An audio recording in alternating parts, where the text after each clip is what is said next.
Well, hello everybody. It's Lasha Rayenko once again. I could not read The Handmaid's Tale. There was a comment left that said, you can't get up in the middle of reading a chapter with an idea and then say, I'll be back tomorrow. That's very good advice. So, I am going to dive in, and when I read the next couple of chapters, I will implement that idea. But in the meantime, get comfortable, get something to drink, whatever your choice of drink is, and here we go. As promised, Ardua Hall continued. I am well aware of how you must be judging me, my reader. If that is, my reputation has preceded me, and you have deciphered who I am or was. In my own present day, I am a legend. Alive, but more than alive, dead, but more than dead. I am a framed head that hangs at the backs of classrooms of the girls exalted enough to have classrooms, grimly smiling, silently astonished. I'm a bugaboo used by the Marthas to frighten small children. If you don't behave yourself, Aunt Lydia will come and get you. I'm also a model of moral perfection to be emulated. What would Aunt Lydia want you to do? And a judge and arbiter in the misty inquisition of the immigration, what would Aunt Lydia have to say about that? I've become swollen with power, true, but also nebulous with it, formless, shape-fitting. I am everywhere and nowhere, even in the minds of commanders. I cast an unsettling shadow. How can I rein myself? How to shrink back to my normal size? The size of an ordinary woman. But perhaps it is too late for that. You take the first step, and to save yourself from the consequences, you take the next one. In times like ours, there are only two directions up to plummet. Up or plummet. Today was the first full moon after March the 21st. Everywhere in the world, lambs are being slaughtered and eaten. Easter eggs, too, are consumed for reasons having to do with Neolithic fertility goddess nobody chooses to remember. Here at Ardua Hall, we skip the lamb flesh, but have kept the eggs. At a special treat, I allow them to be dyed. Baby pink and baby blue. You have no idea what delight this brings to the aunts and supplicants assembled in the refectory for supper. Our diet is monotonous, and a little variation is welcome, even if only a variation in color.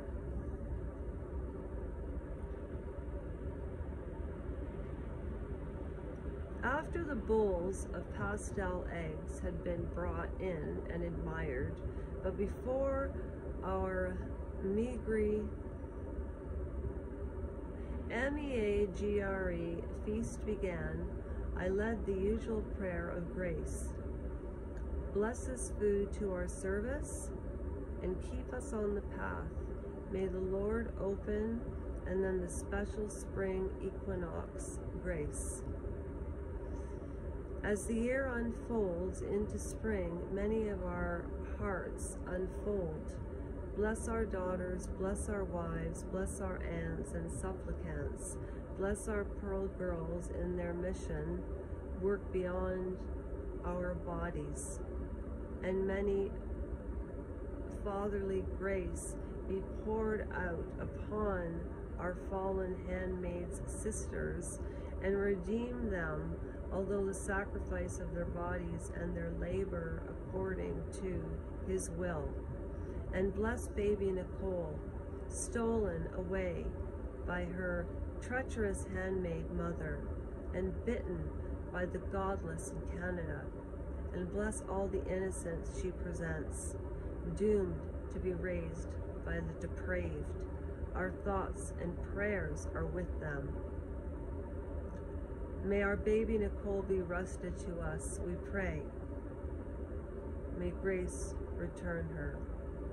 Per ardua cum estras. Amen.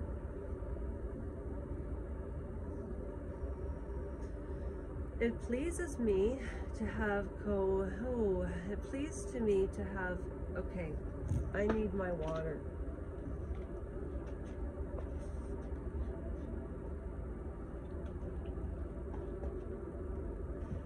Look, I wore a handmaid's coat just for you, except I'm 52 and new. Now, mind you, I think I could still have children at this age, but I don't think that would be a very bright idea, so I would have to be a Martha. Or, yeah, okay. It pleases me to have concocted such a slippery motto. Is ardua difficulty or female prognative labor? Does estrus have to do with hormones or with pagan rites of spring? The dizziness of Ardua Hall, neither nor no care, nor care. They are repeating the right words in the right order and thus are safe. Then there is baby Nicole. As I prayed for her to return, all eyes were focused on her picture hanging on the wall behind me. So useful, baby Nicole. She whips up the faithful. She inspires hatred against our enemies. She bears witness to the possibility of betrayal within Gilead and to the deviousness and cunning of the handmaids, who can never be trusted, nor is her usefulness at the end. Usefulness means fertility. I reflected my hands should end up there. Baby Nicole would have a brilliant future. Such were my thoughts during the closing hymn, sang in the harmony by a trio of our young supplicants.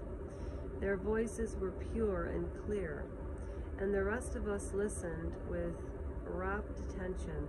Despite what you may have thought, my reader, there was beauty to be had in Gilead. Why would we not have wished for it? We were human after all. I see that I have spoken I see that I have spoken of us in the past tense. The music was an old possum from melody, but the words were ours.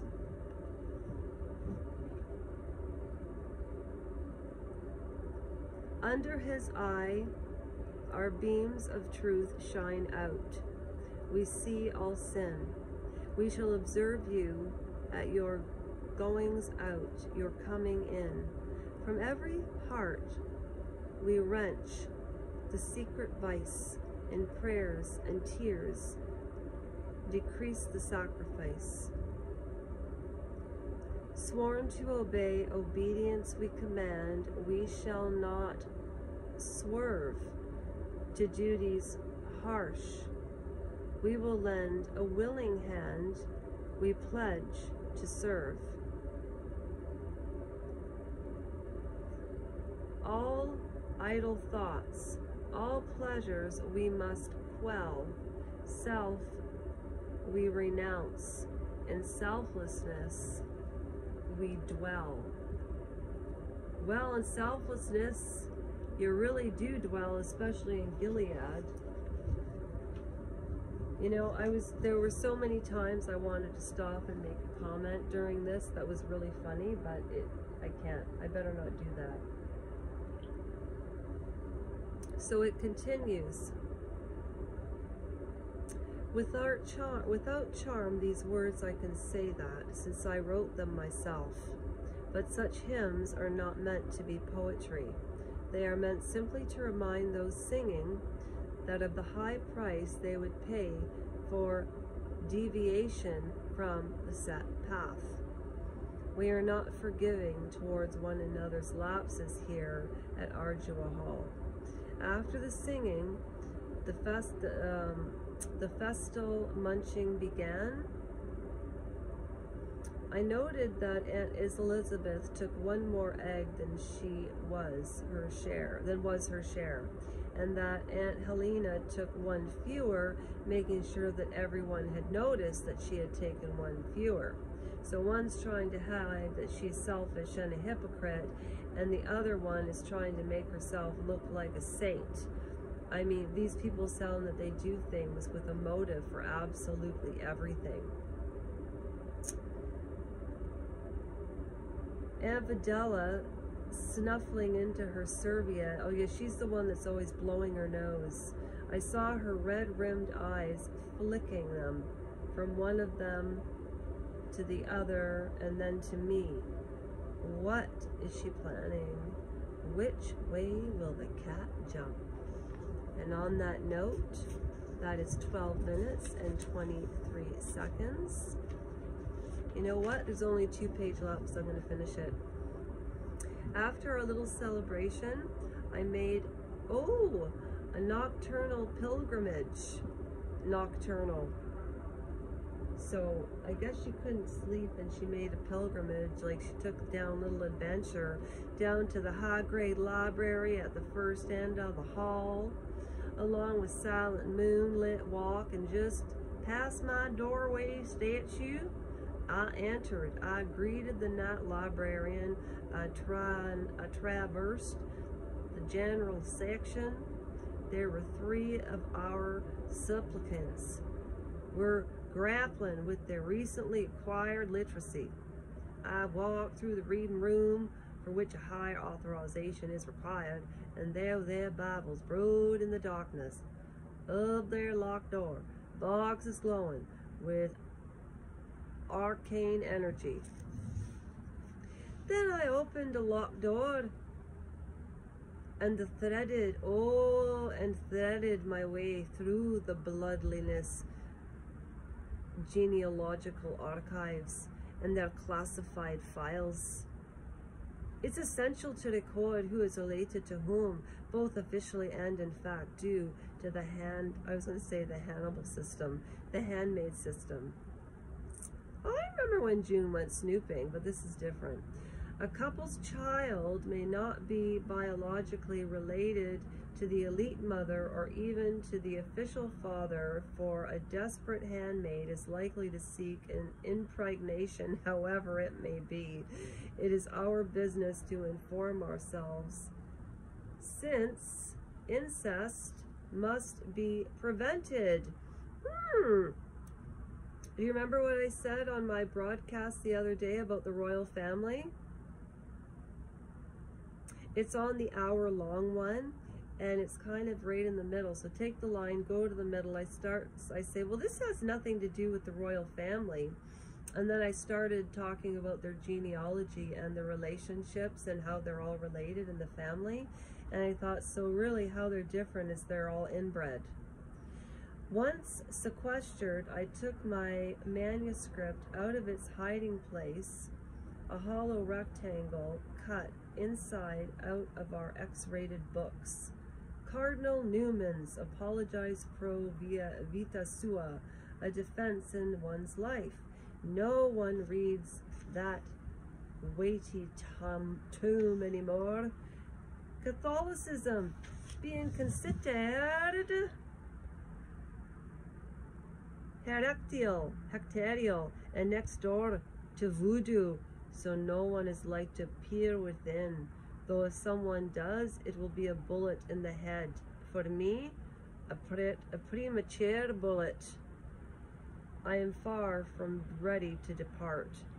And sorry, if and when I do, I plan to go out with a far bigger bang than that. I have chosen my title adversedly.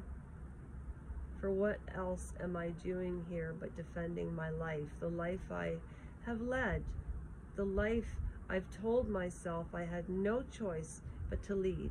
Once before the advent of the present regime, I gave no thought to a defense of my life. I didn't think it was necessary. I was a family court judge, a position I'd gained through decades of hardship and hard scrabble work and arduous professional climbing, and I had been performing that function as equitably as I could. I'd acted for the betterment of the world as I saw the betterment within the practical limits of my profession. I contributed to charities, I voted in elections, both federal and municipal. I held worthy opinions. I'd assumed I was living virtuously. I'd assumed my virtue would be moderately applauded, though I realized how very wrong I had been about this and about many other things on the day I was arrested. So next chapter, chapter 7,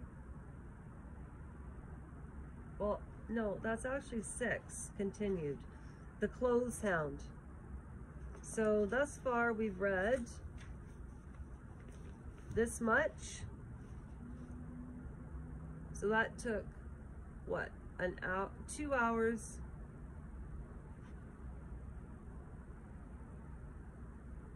I could finish this book within 10 hours of readings. So I think what I'm going to do is read an hour a day for the next 10 days. And then it's completed, okay? So this is going to be part 4, clip 4 of the Testaments. There are 3 new ones on this channel. Part 1, 2, 3 is on this channel. Part 4 is on the other channel, the lives. And this one I'm uploading on to the Forrest Gump Life is Like a Box of Chocolates, question mark, question mark, question mark. Oh, just go to my name. It's at Lisa, well, you know what channel you're looking at right now. Any others that are missing, they're on Lasha, at Lasha Rajenko 6907, and there are some live videos on another channel, which is at Lisa Rojenko 6152. So I do my lives on 6152 and 6907, and all of the iPhone stuff is done on this channel. Again, God bless all of you. Have a great night. Take a look at my video of the moon. It looks beautiful tonight. And again, most importantly, take care of yourself, love yourself, nurture yourself, and socialization for me, even doing this, is so nurturing and healthy. I hope you enjoyed. Please return. Any questions, again, email. Have a fantastic night.